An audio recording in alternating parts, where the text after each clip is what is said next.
Hello everyone, this is Musammat Isra Jahan Rifa. Today I will talk about a subtopic of financial crisis and reforms, which is a first generation model. A first generation model is also known as exogenous policy models, where Krugman assumed that a government operates a fixed exchange rate and runs a budget deficit financed by domestic and credit expansion. This increases the money supply and puts downward pressure on the interest rate, which leads to capital outflow and pressure for the devaluation of the currency. Now, it is necessary for the central bank to defend the currency by using foreign exchange reserves then, and at a certain point, the reserves reach a critically low level and a speculative attack is made on the currency, forcing a devaluation. Now, there are some assumptions regarding to this model. The first one is the economy should be in the perfect competition. The second one, domestic and foreign goods should be perfect substitute. Then, perfect capital mobility and uncovered interest parity should hold at all times. And the last, purchasing power parity should always holds. Now, coming to the next slide, we can see some equations. So, for the equations, first of all, money demand and the exchange rate is assumed to be fixed so that the rate of change of the exchange of rate is equal to the 0. An important feature of the model is that once the fixed exchange rate regime breaks down, the new regime that replaces is a fully flattening exchange rate regime. The money market is kept in continual equilibrium so that the demand for real money and supply is always equal, which is shown in the equation 1. The demand for real money is assumed to be inversely related to the domestic interest rate, which you can see in the equation 2. Then the log of the money supply is given by the log linearization of the domestic credit and foreign exchange reserves, which we can see in the equation 3. The domestic credit is assumed to expand at a constant rate per annum, where d dot is the rate of change of domestic credit. Now, in the next slide, we can see the following equations also. The domestic credit increases when the government prints money to buy domestic bonds that are being sold to finance its fiscal deficit. The exchange rate is assumed to be follow PPP, which we have seen in the assumptions of this model, so that R is equal to PH minus PF. Here, PH is equal to the log of the domestic price level and PF is equal the log of the foreign price level. Now, as we have seen in the assumptions of this model, UIP is assumed to hold at all times, which we can see in the equation number 5. Since money demand is a constant, any increase in domestic credit will lead to a fall in the reserves of an equivalent amount.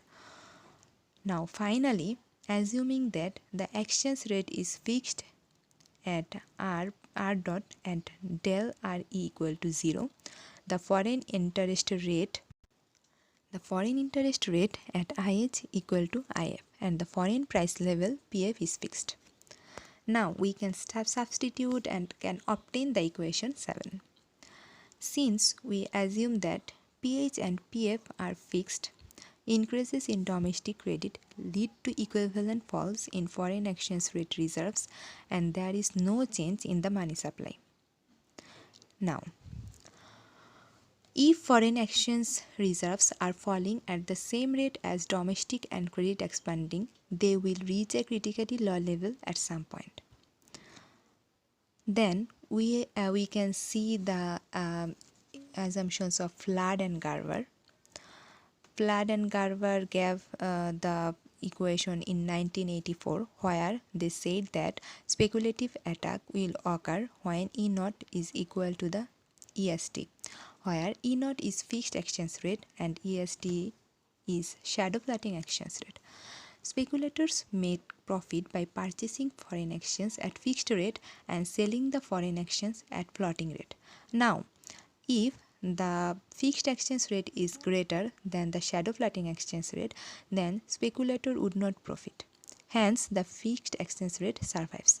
But if the fixed exchange rate is less or equal to the shadow plotting exchange rate, then they foresee profit and assume perfect competition attack occurs exactly when the fixed exchange rate is equal to the shadow plotting exchange rate, which we can see in the graph of the next slide.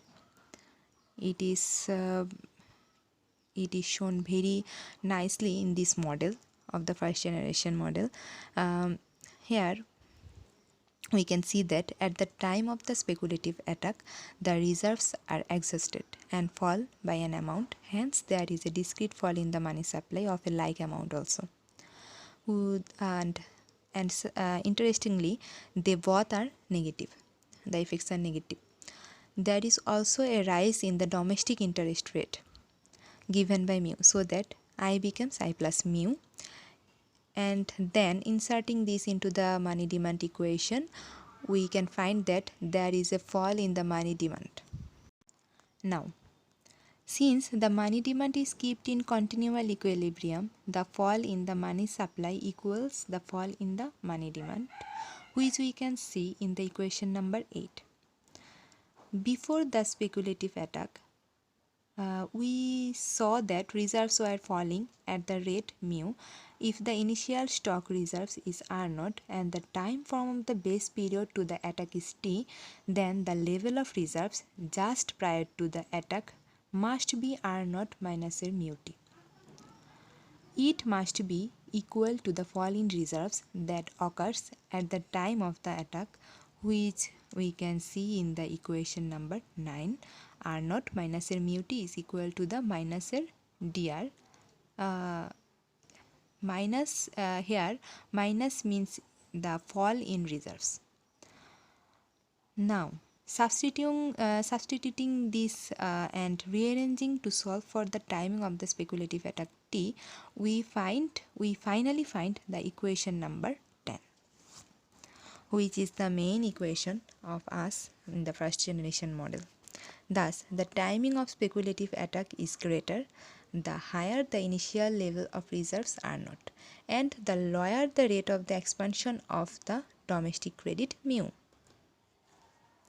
So, from the above discussion, we have come to the conclusion that the higher the level of reserves, the greater the ability of the authorities to resist a speculative attack, and the lower the rate of domestic credit expansion, the slower the drain on the reserves from domestic credit expansion. So mainly this was my first generation model, and there were also some